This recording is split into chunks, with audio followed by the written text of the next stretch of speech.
Welcome to Borderline Furniture. I'm Mara, and today I did something a little unique. I let AI design my furniture flip.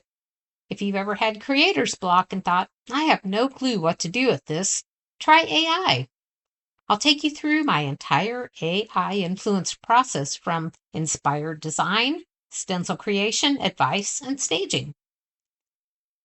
And why AI? Well, it's because of this tea cart. I really had nothing, zero ideas. It was cute, it was plain, and honestly, who even uses a tea cart anymore? A coworker gave it to me, and it was in great shape, but it needed personality.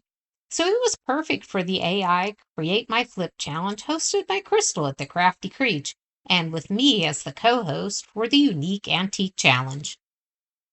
I started by opening Copilot. It's a free app, and then I dropped in a photo of the cart, added a decor piece that I loved, and then asked for a Western design. And CP, that's what I call Copilot, delivered this. Now tell me that's not gorgeous. And this became the inspiration for the entire makeover. The top of this tea cart had some burn marks and scratches, so I started with a deep scuff sand to get the surface ready.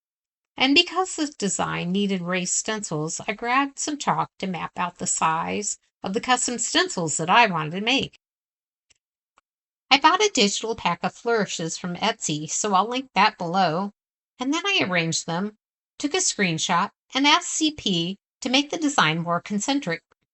After a few back and forths, I had a layout that I loved, and then I pulled it into the silhouette and refined it before cutting the stencil.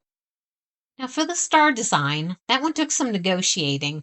CP and I had a whole conversation about closed loops in stencils, but we finally got there and the star stencil turned out amazing. These stencils were tailor-made for the cart. I used joint compound to create the raised details around the edges, let it dry, and then sanded down the high spots. And yes, I had to do the bottom shelf too. All of this during Ice-mageddon 2026 when Texas decided to freeze solid for 4 days. So this outdoor project became an indoor dust project. Quick tip, if you use joint compound, seal it before painting. If you don't, the paint can dissolve the stencil or look patchy later. I use polyacrylic to lock everything in. The color I'm using here is Big Surf by Bear Paint, and this is their flat paint. Once the top was painted, I added the star. I didn't want a thick raised stencil on the surface, so I waited until the base coat was done.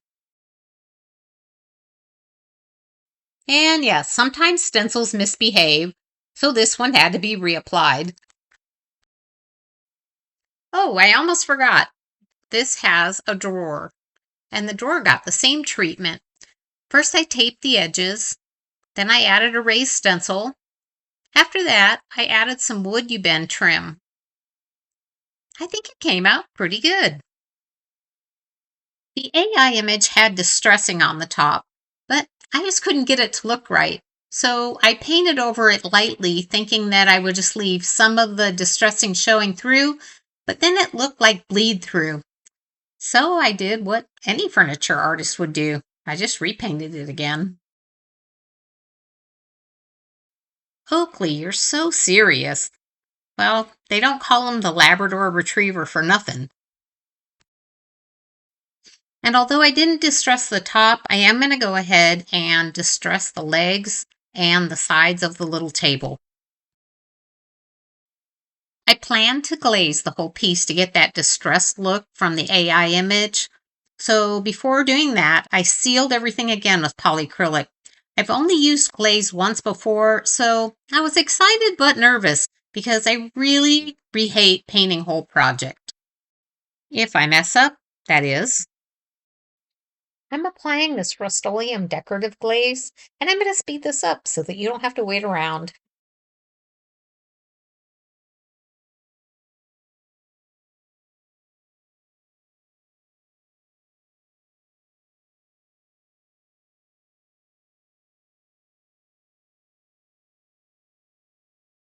I think this came out good enough to apply to the rest of the cart.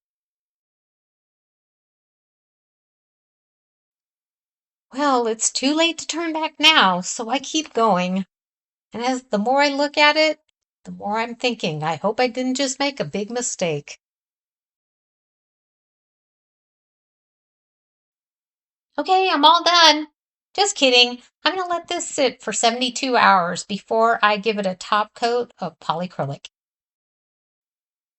You are looking at some faux leather that I had in my stash. And my story is that the customer right in front of me at Hobby Lobby bought out the last of the trim that I needed. So I decided to create my own trim, but the backside of this fabric just isn't going to cut it. So I'm going to paint it. I read somewhere that you can use fabric softener in your paint to make your fabric seem more pliable.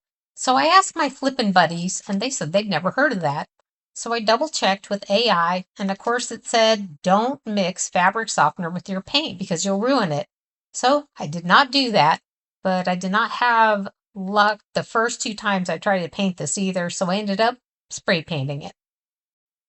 Okay, honestly, not in a million years did I think that this was going to look good. But actually, after I wadded it up and laid it back out, it looked like real leather. I can't tell the difference, can you? It's finally time to apply the rub and buff over all of the raised stencils. And what I've done here is put the original stencil back over the raised stencil, and I'm doing that so I can control the application of the rub and buff.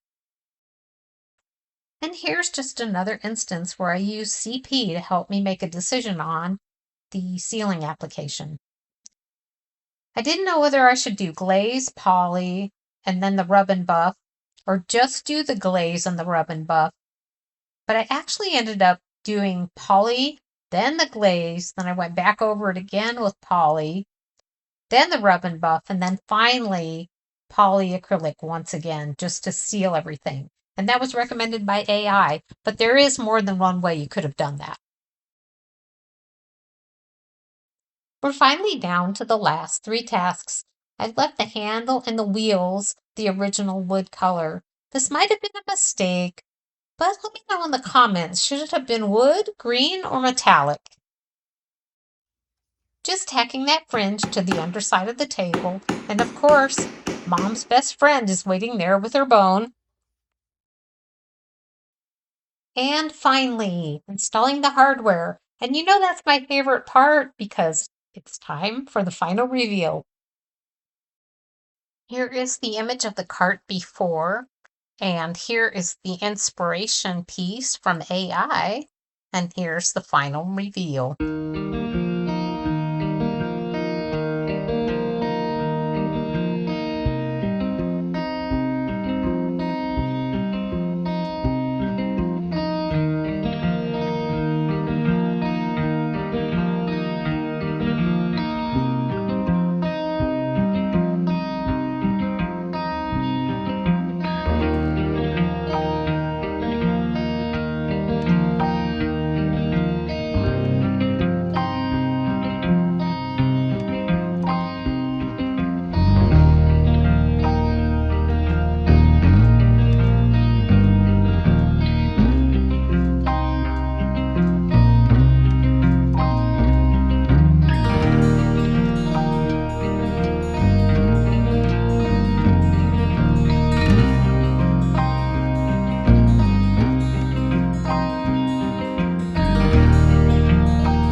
This is the end of my AI-inspired flip, and I'd like to thank Crystal for hosting this challenge.